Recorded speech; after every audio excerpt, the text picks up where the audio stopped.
सभा के प्रतिनिधि भाई बड़े भाई वैद्यनाथ झा जी, यहाँ पर मौजूद लोकप्रिय और हम लोग के साथ हमेशा कंधे से कंधे मिलाकर चलने वाले आदरणीय हिटलर मुखिया जी, यहाँ पर मौजूद हमारी बड़ी बहन भाजपा की नेत्री गायत्री सिंह जी, यहाँ पर मौजूद आदरणीय प्रमुख साहब रामचंद्र बाबू, यहाँ पर मौजूद लोजपा के विधान के अध्यक्ष राजेश जी, यहाँ पर मौजूद जदयू के विधान के अध्यक्ष कैलाश राय जी, यहाँ पर मौजूद आदरणीय शिवशंकर यादव जी, आदरणीय संजीव कुशवाहा जी, आदरणीय देवेंद्र प्रसाद सिंह जी, हमारे खगड़िया विधानसभा के सांसद प्रतिनिधि भाई मनीष जी,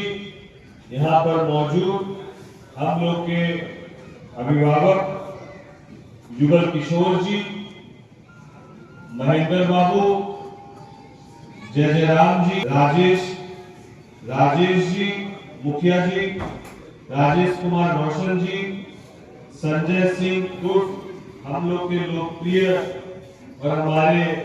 प्रिय भाई लल्लू जी, रामचंद्र यादव जी, सत्यम कुमार जी, हमारे अभिभावक महेंद्र बाबू, देवेंद्र सिंह जी, संजीव चौधरी जी, गोपाल सिंह जी, नीतीश शर्मा जी, सरोज सिंह जी, राजकुमार आजाद जी, रामचंद्र यादव जी, अरविंद यादव जी, लोजपा के हसनपुर के हमारे सम्मानित प्रखंड अध्यक्ष श्रीकांत जी, और जिन्होंने बड़ी खूबसूरती से अभी सभी समस्याओं से और एक सुझाव के रूप में मुझे एक सुझाव दिया, हम सभी के अभिभावक आदरणीय अरविंद सिंह जी सहित यहाँ पर मंच पर मंचासी जिनका भी नाम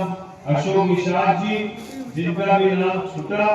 मैं सबसे क्षमा चाहते हुए आप सबका स्वागत करता हूँ। और यहाँ सामने बेलसंडी के आप सभी नौजवान साथी अभिभावक आप सभी का नववर्ष पर आप सभी को ढेरों शुभकामनाएं और बधाई देता हूं। अभी हमारे अभिभावक अरविंद सिंह बाबू जिन्होंने कई सुझाव दिए कि प्रखंड स्तर पर हम लोग को सांसद प्रतिनिधि बनाने की जरूरत है। हमारा प्रयास पंचायत स्तर तक इसको मजबूत करने का है, लेकिन जब पुरानी व्यवस्था बहुत लचर होती है तो नई व्यवस्थाओं को बनाने में थोड़ा बहुत लगता है। पुरानी व्यवस्थाओं में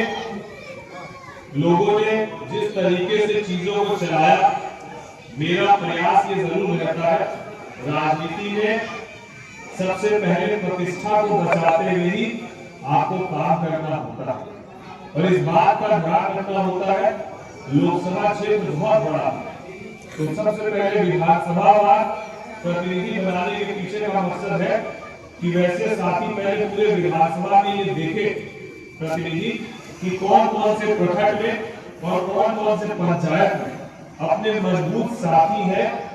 सभी एनडीए के, चाहे वो जदयू हो, चाहे वो भाजपा हो, चाहे वो लोजपा हो, चाहे वो हम हो, चाहे वो फिर कुशवाहा जी की पार्टी हो, जहां की जो भी साथी बहुत मजबूत नजर आता है और वो ईमानदारी से जन सेवा की भावना से वो काम करता है, उसकी सूची तैयार की है, वो सूची में बना रहा। उसमें से फिर हम ये तय करेंगे कि इसमें से हम लोग इनको प्रखंड की जगह, मैं माननीय मंत्री और बेगूसराय से सांसद गिरिराज सिंह जी के लोकसभा क्षेत्र में इसी तरीके से प्रखंड स्तर और पंचायत स्तर पर प्रतिनिधि बनाए गए और भी कई सारे लोकसभा बनाए गए, लेकिन कई बार ये देखा गया है कि जब सांसद सत्र में रहते हैं या बाहर रहते हैं तो कुछ, मैं सबकी बात नहीं कर रहा, कुछ पंचायत के जो प्रतिनिधि आप बनाते हैं वो पदाधिकारियों के साथ मिली भगत करके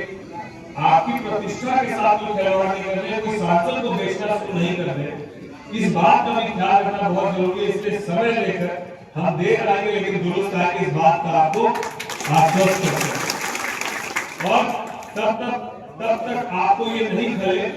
कि प्रखंड में सांसद जी का कोई नहीं है, पंचायत में सांसद जी का कोई नहीं है, इसीलिए सांसद खुद ही पंचायत और प्रखंड का दौरा करने का काम हम लोगों ने शुरू कर दिया है। और आगामी 5 सालों में हम लोग एक पंचायत का दौरा सुनिश्चित कराएंगे और सत्र के अलावा पूरा का पूरा समय खगड़िया लोकसभा की जनता के लिए 100% रहेगा। कभी भी खगड़िया लोकसभा और हसनपुर के लोगों को ये शिकायत नहीं हो सकती है कि हमारा सांसद हमारे बीच नहीं।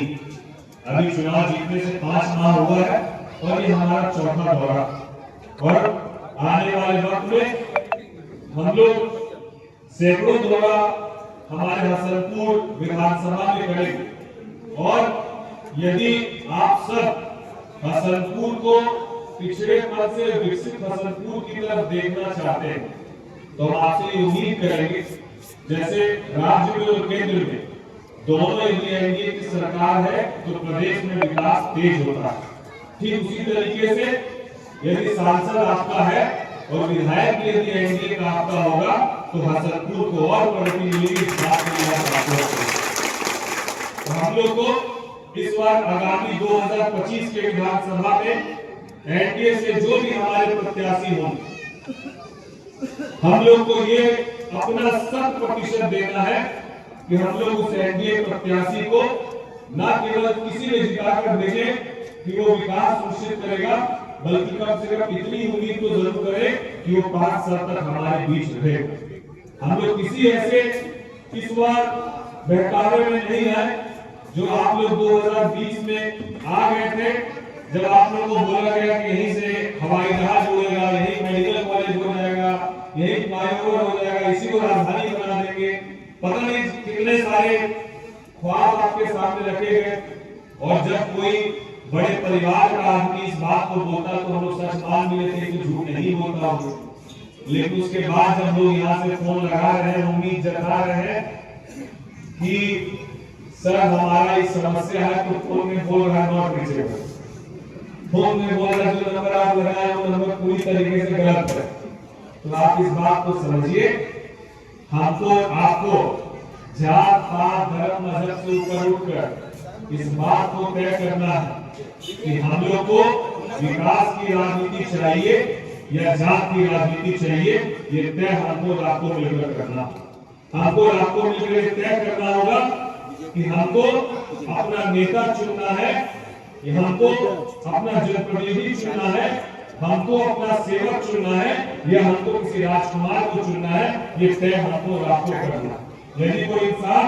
अपने काम से प्यार नहीं करता है, अपनी जवाबदेही का सम्मान नहीं करता है, लोगों ने ये बहुत सौभाग्य होता है कि आप विधायक बने, आप सांसद बने, ये सौभाग्य की बात है, ये आपके कर्मों का फल है, ये कहीं ना कहीं ऊपर वाले का आपके ऊपर सीधे आशीर्वाद है। और ये आशीर्वाद मिलने के बाद भी यदि कोई आपसे दूर है तो इसका मतलब समझना चाहिए उसका दुर्भाग्य है, और हम इसको अपना सौभाग्य समझते हैं और इसीलिए बार बार आना चाहते हैं, क्योंकि आने से हमको कोई अपमान नहीं मिलता है, सम्मान मिलता है, और सम्मान जहाँ मिले वहाँ बार बार आने की इच्छा होती है। मैं आपसे यही उम्मीद करता हूँ, और आपसे इस उम्मीद के बदले में यदि मैं लोकसभा में कुछ बोल पाने की स्थिति में रहता हूँ, यदि वो हिम्मत एक गैर राजनीतिक परिवार का बच्चा जिसके परिवार में कोई राजनीति में कभी नहीं रहा, खड़ा होकर नहीं आती, उसकी हिम्मत आपके द्वारा दिखाए गए। पहली बार जीत कर गए, और जब पहली बार राहुल गांधी जी ने कहा कि हिंदू हिंसक होते हैं, प्रभु राम के बारे में उन्होंने एक टिप्पणी कही, और उसके बाद जब पार्टी का नेता ही इस तरह की बात करेंगे तो पार्टी के नेता को खुश करने के लिए विपक्ष के और भी साथी हिंदुओं पर कई तरह की टीका टिप्पणी कर रहे थे। तो हम लोगों ने, आपके सांसद ने पहली बार सदन में खड़े होकर उनको हिंदू की परिभाषा बताई, प्रभु राम की परिभाषा बताई, और उसके पीछे का मकसद एक मान इतना था कि हम लोग सिर्फ बोलने के लिए प्रभु राम को नहीं मानते, हम लोग ये प्रयास भी करते हैं कि उनके बताए गए सिद्धांतों पर, उनके बताए गए मार्गदर्शनों पर हम लोग चलने का काम करें। इसीलिए हम लोगों ने सदन में कहा था, सुंदरकांड की उन 4 पंक्तियों से हम लोगों ने बताने का काम किया था, जो यहाँ भी बता देता हूँ। शांतम शाश्वतम प्रणयम निर्वाण शांति प्रदम ब्रह्मा शंभु फणीन्द्रेशम निशम वेदांत मेधम विभुम रामाख्यम जगदीश्वरम सुरगुरुम माया मनुष्यम वंदे हम करुणाकरम रघुवरम गोपाल चूड़ामणि। और हम लोगों ने बताने का काम किया था कि इसका अर्थ होता है कि हमारे प्रभु राम सबको साथ लेकर चलने वाले हैं। हमारे प्रभु राम माफ करके, हमारे प्रभु राम सनातन को मानने वाले, हमारे प्रभु राम शांति के प्रति सबको साथ लेकर चलने वाले प्रभु राम। और जो परिभाषा प्रभु राम की है वही परिभाषा हिंदू की है। इसलिए जिनको हिंदू में हिंसक नजर आता है और जिनको राजनीति केवल जात पात और मजहब की करनी है, वो राम जी के बारे में कुछ भी कह सकते हैं, लेकिन वास्तविकता राम जी की ना कोई पार्टी बदल सकती है, ना कोई व्यक्ति बदल सकता है। वो हमारे हृदय में वास करते हैं और उसी मजबूती के साथ उनके बताए गए मार्गदर्शन पर चलने के कारण हम लोग भी मजबूती से इस विषय को सदन से लेकर सड़क तक रखने का काम करते हैं। और आगामी आने वाले 5 सालों में 2029 तक हमारा भी एक प्रयास है। विगत 6 महीनों में लगभग आपके खगड़िया लोकसभा में 200 करोड़ से ज्यादा की योजनाओं की स्वीकृति हम लोग को मिल चुकी और हसनपुर में एक्सप्रेस ट्रेन के ठहराव के लिए माननीय मंत्री जी के समक्ष हम लोगों ने मजबूती से बात को रखा और माननीय मंत्री जी, रेल मंत्री जी ने आश्वस्त किया है कि 2025 में हम लोग एक्सप्रेस ट्रेन के ठहराव को सुनिश्चित करेंगे और इसी खगड़िया इसी हसनपुर विधानसभा में सुनिश्चित करेंगे। ये भी आपको विश्वास दिलाते हैं। जिस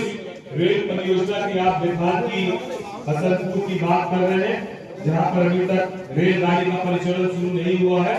मैं आपको विश्वास दिलाता हूं कि आगामी 1 साल के अंदर वहां भी आप सकारात्मक परिणाम देखेंगे। और इसी कार्यकाल में, हम लोग के कार्यकाल में